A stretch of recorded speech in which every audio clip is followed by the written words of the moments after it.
Hello, stamping friends and family. This is Nell Thames with Auntie Nellie Stamps, and thank you for joining me for an assembly video for the card that I made for the Inkin Krew Blog Hop for October 10th.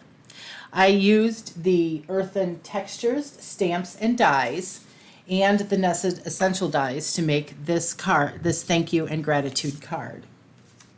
So here are the Earthen Textures card. We're going to use the thank you that you always know what to say and do, and the short vase stamp.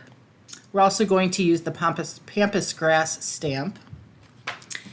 And then for the Earthen Textures dies, we're going to use the tall vase, the short vase, this embossing die, the palm die, the twig die, and the handle die.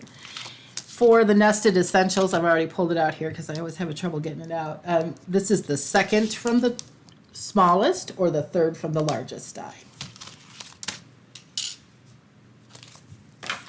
We're also going to be using the copper clay cardstock. This card base is 4 1/4 by 11, folded at 5 1/2. Misty Moonlight for the front layer. Very Vanilla for the inside layer. Oh Holy Night. This is a paper from Oh Holy Night for the on the decoration on the front.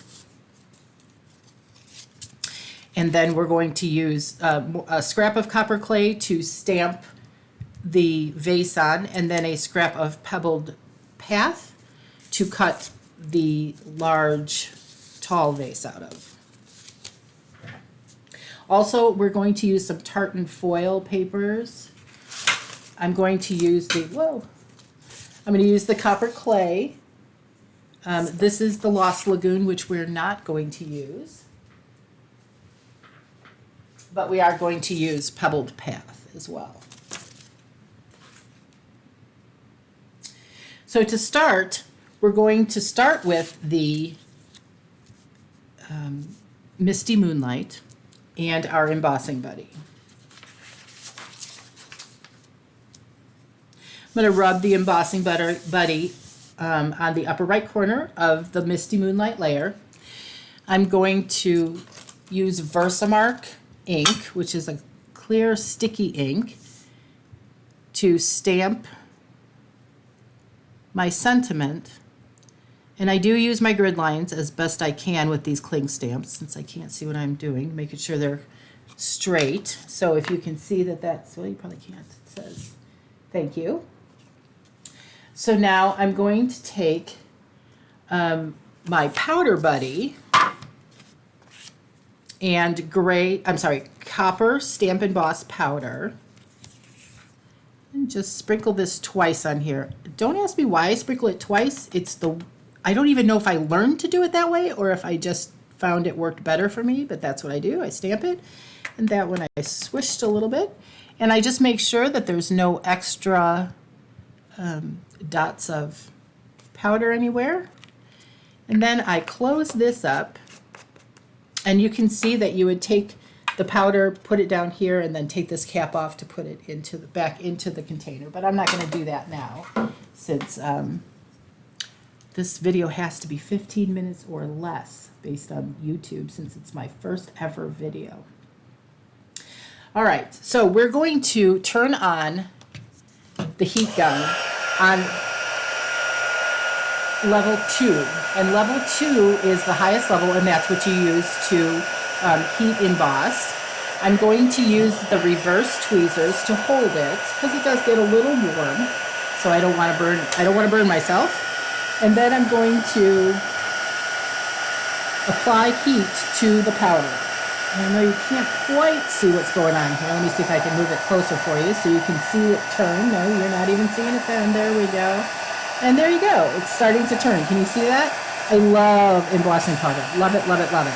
Okay, so you'd want to do it just until it melts, and then set this aside just for a little bit to let it cool. One thing I would suggest is with Versamark, and frankly with any ink, but Versamark for sure, that you clean that off as soon as possible using either your scrubbing pad or a another method of cleaning. I'm sorry, I totally blanked on, on what that was. So, all right, that should be good enough now. Also, you can, there is a little bit of copper clay you can see that got on here, so you just want to kind of brush that off.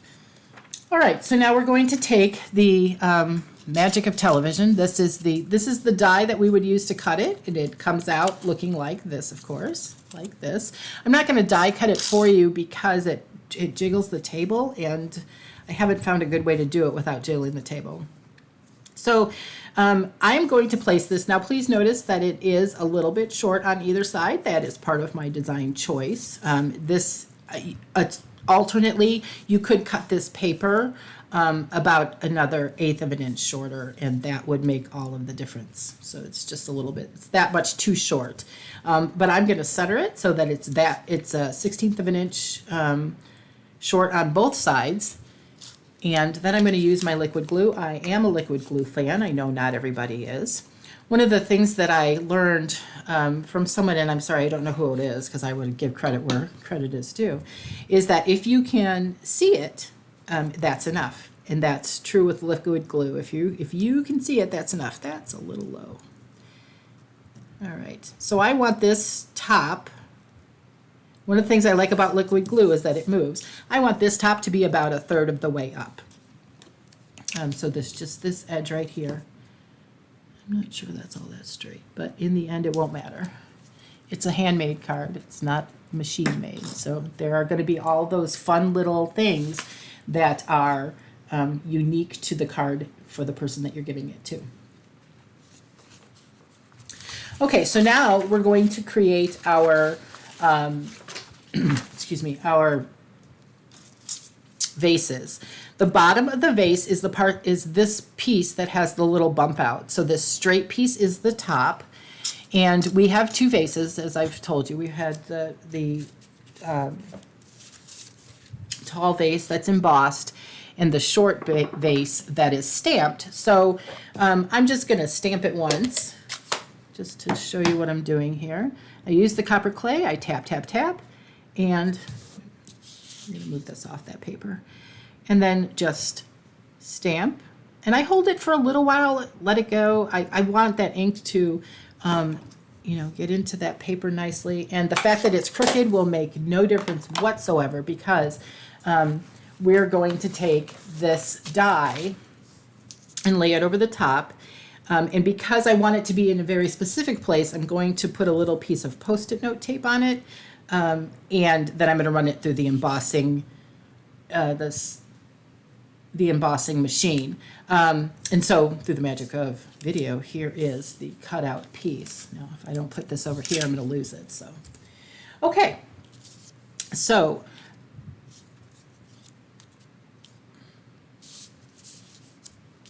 we are going to first put the handles on.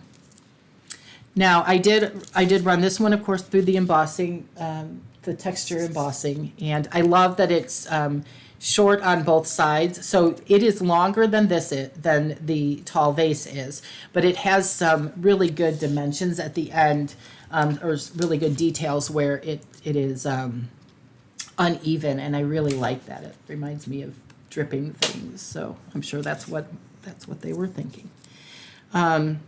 So we're going to put the tops of the vases on, or not the tops, but the handles. Depends on where you put them. For the copper one, we are going to put it on the top. But for this one, for the pebbled path, there is a point at which, if you slide it up and down, there is a point at which it is even on both sides, and that's where I'm going to put it. So again, with the liquid glue, I'm going to turn over. This is the opposite side of the tartan, in case you wanted to see that, since I didn't turn it over for you. And then I'm going to try to get it back as close as I can back there. I will have a little bit of time to move it around. There we go. Okay, that's that. Now this one, I'm not going to be as concerned about getting it perfect, because it's going to be at the top and it's actually going to come off the edge anyway. Excuse me. So there we go. And you can see that it is off the edge on the back side, and it's actually pretty straight. So now I'm going to get my silicone pad out because I'm going to use some, now this is the one time I'm going to use some Stampin' Seal. And I'm just going to run that across the top. And if it doesn't start, I just run it on my mat. Everything will come off of this mat. Nothing sticks to it. I just, see, it's gone. And the reason I'm doing this is because we're going to put some, we're going to put our decorations on that you saw. We're going to put this palm branch, I think it is. Oops, we're not going to put that on first. I've done this a couple of different ways. I've done it where I put the palm branch on first. I've done it where I've put the twigs on first, and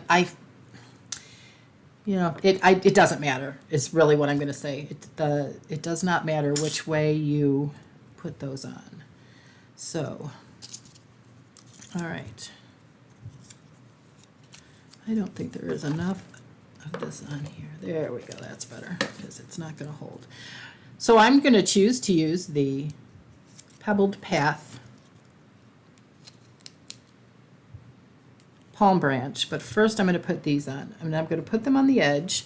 I'm going to turn them, twist them, however I want them to come out of the pot.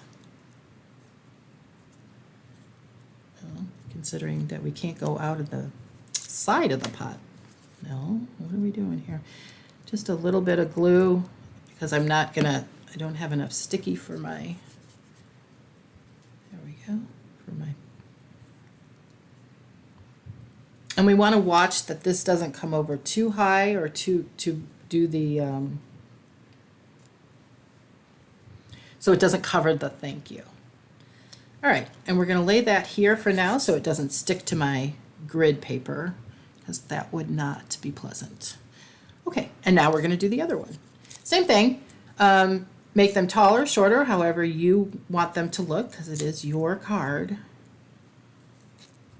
And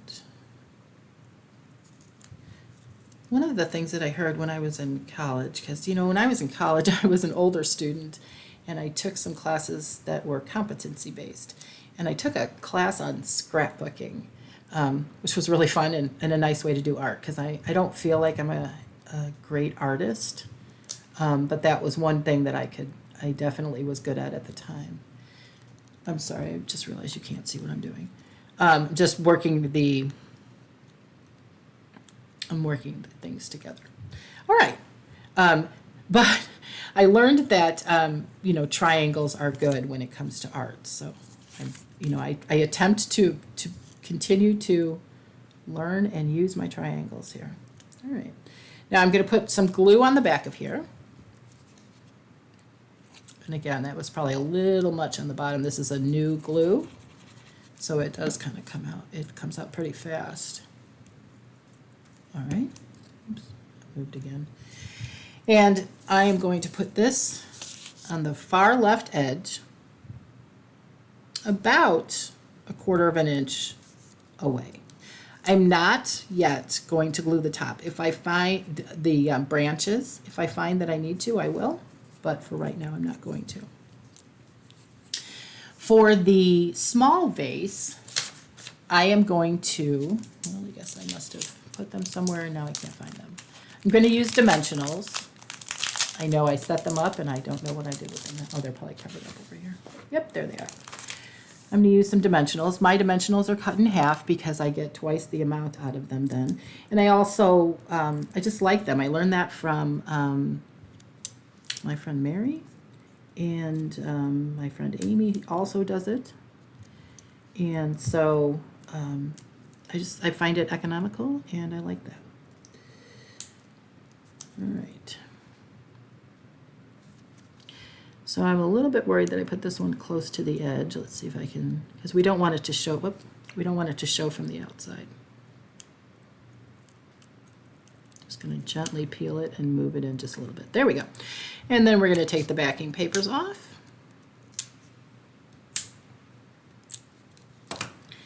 And put it right next to our pebbled path friend here. You can overlap it, but don't overlap the dimensional on it. Well, you can if you wish. I did not. Okay. I think I'm going to glue this one down because I want it to stay slightly off of the others. So I just want to get it kind of sticking in place. Okay.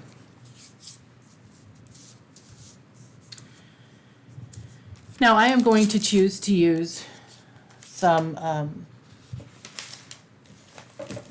very sparkly, not the same as the one I showed you. We're going to use something else very sparkly.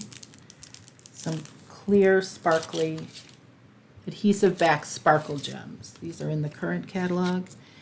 And we can look and see which ones we like the best. For sure I like those.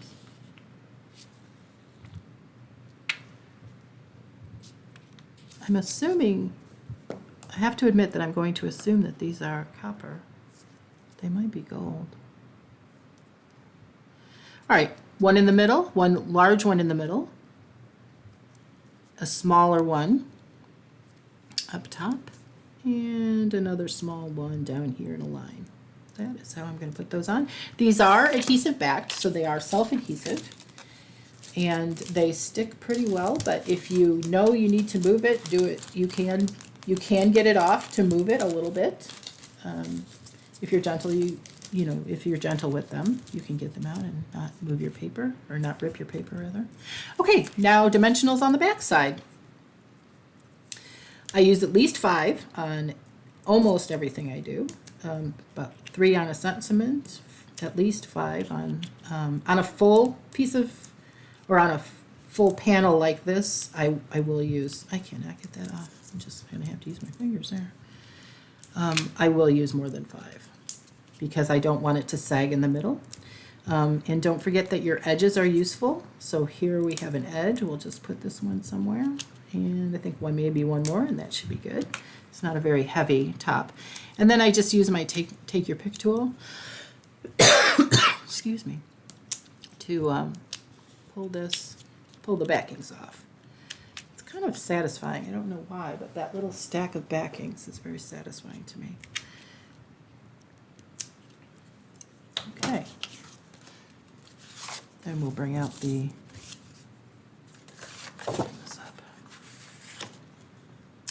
We'll bring out the card base and put it on. I don't have any tips or tricks for how to make this go on straight.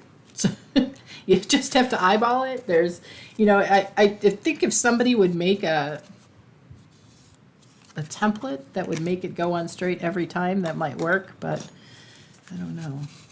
All right, so the front is done. Now we're going to, now you'll see, I'm trying to cover it up here, but I do have the pampas grass.